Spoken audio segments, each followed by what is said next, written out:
علیکم ورحمۃ اللہ وبرکاتہ۔ نمک کے فائدے۔ حضور پاک صلی اللہ تعالی علیہ وسلم نے حضرت علی رضی اللہ تعالیٰ عنہ کو وصیت کرتے ہوئے فرمایا، اے علی، کھانے کی ابتدا بھی نمک سے کرو اور اختتام بھی نمک سے کرو۔ سبحان اللہ، کیونکہ نمک میں 70 بیماریوں کا علاج ہے۔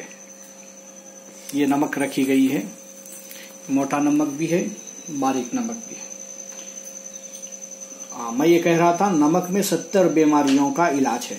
ان میں سے پاگل پن، جذام، کوڑ، برس، جلد پر سفید داغ بن جانا، بلکہ بعض کے تو بال اور پوری جلد بھی سفید ہو جاتی ہے، گلے میں درد، دانتوں میں درد، پیٹ میں درد وغیرہ وغیرہ۔ تو امام جعفر صادق علیہ السلام فرماتے ہیں، جو چاہتا ہے کہ اس کے منہ پر سے کھیل اور دانے ختم ہو جائے، اسے چاہیے کہ کھانا کھاتے وقت پہلے لقمے پر تھوڑا سا نمک چھڑک لیں۔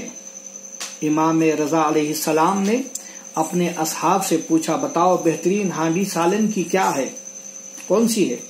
تو ایک نے کہا گوشت کی، دوسرے نے کہا گھی کی، تیسرے نے کہا زیتون کا تیل، یہاں تک کہ آپ نے خود فرمایا نہیں، بہترین غذا اگر کوئی ہے وہ ہے نمک۔ اللہ اکبر۔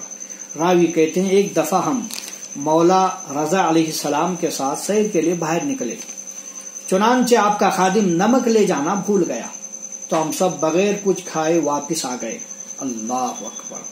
یعنی حضرت اس قدر پابند تھے کہ نمک سے ابتدا اور اختتام فرماتے تھے، لہذا آپ نے واپس آ کر گھر میں تناول فرمایا، مگر بغیر نمک کے کھانا نہیں کھایا۔